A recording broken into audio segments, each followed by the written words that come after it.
And since President Trump was diagnosed with COVID-19, many have asked about his treatment plan, what it means, and how it compares to anyone else fighting the virus.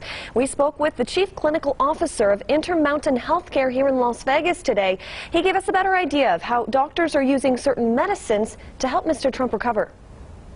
Scientists have made it clear that no one is immune to COVID-19, and that includes the leader of the free world.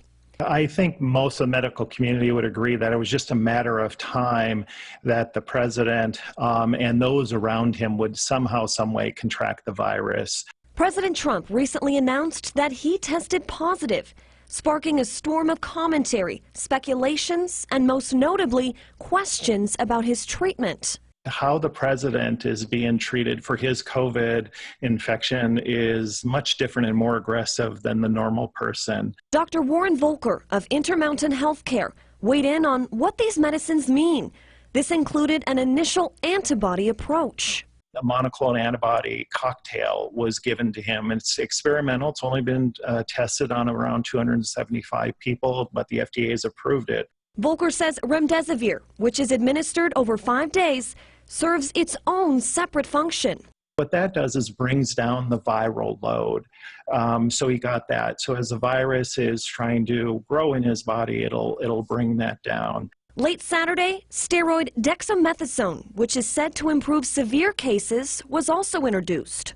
What we've learned about this virus is it causes what we call a cytokine release, or a very aggressive inflammation within the body. And that's when the lungs start to fail, and the liver and the heart and all of the vital organs.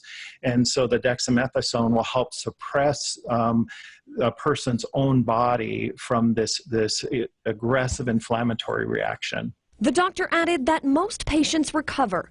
This includes those like Mr. Trump who are classified as high risk. The majority of patients who are doing okay, even if they're high risk, can be managed at home.